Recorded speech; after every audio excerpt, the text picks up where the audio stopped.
Here's your Farm and Ranch Report from the Montana Ag Network. Welcome back to the noon news. As we look to our farm and ranch headlines on this Tuesday, we see that the Judith Basin Conservation District is hosting their annual range school coming up on May 29th and 30th at the Montana Feedlot in Hobson. Now, Johann Zeitzman will be the keynote speaker, and he'll be sharing how utilizing cattle genetics and ultra high density grazing can result in profitability and also improve land health. Johann Zeitzman, who we have coming in from Zimbabwe, is one of those renowned researchers. He's got decades of experience on grazing management along with genetics and what he has found with drought-tolerant plants as well as the types of cattle and what he does for genetics to be able to graze on that. The Judith Basin Range School is the only stop that Zeitzman will make in Montana. I think it's an opportunity for them to learn from a renowned research specialist who's kind of started a lot of these grazing management plans and research on genetics. Something they definitely have not heard in Montana before.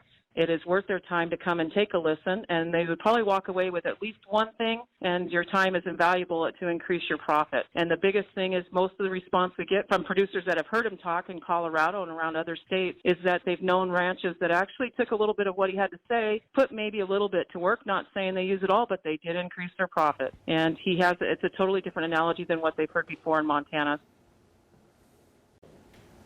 Now registration is $30 and that includes lunch both days. For more on the range school, contact the Judith Basin Conservation District today. Again, those dates are May 29th and 30th.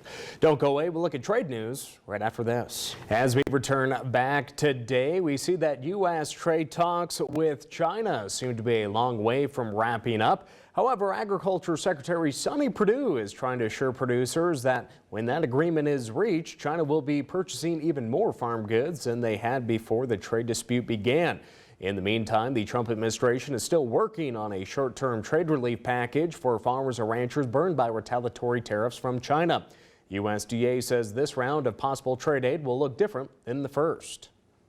First of all, we've got to study what the Chinese tariffs are going to impact. And this round's different than last round, so we have to understand that, and that analysis is being done. The timing for this proposed trade aid package is different than the last round of aid because it came about during harvest time and not during a delayed planting season. One of our criteria is not to influence planting decisions by a trade mitigation pact. So whatever we end up doing, we want that to not influence decisions. So I would remind farmers, plant for the market.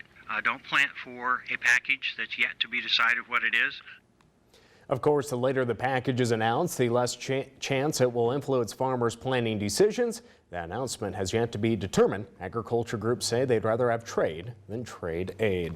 But speaking of planting, USDA's crop progress numbers are out, and winter wheat conditions in Montana were rated at 69% good to excellent compared to 64% last year. A reporter in Judith Basin County noted that winter wheat is struggling from the tough winter but is slowly recovering. 69% of spring wheat has also been planted ahead of last year's 63% pace, but behind that 5-year average of 82%. And that's all the time we have for this afternoon. We'll send it right back over to the news desk.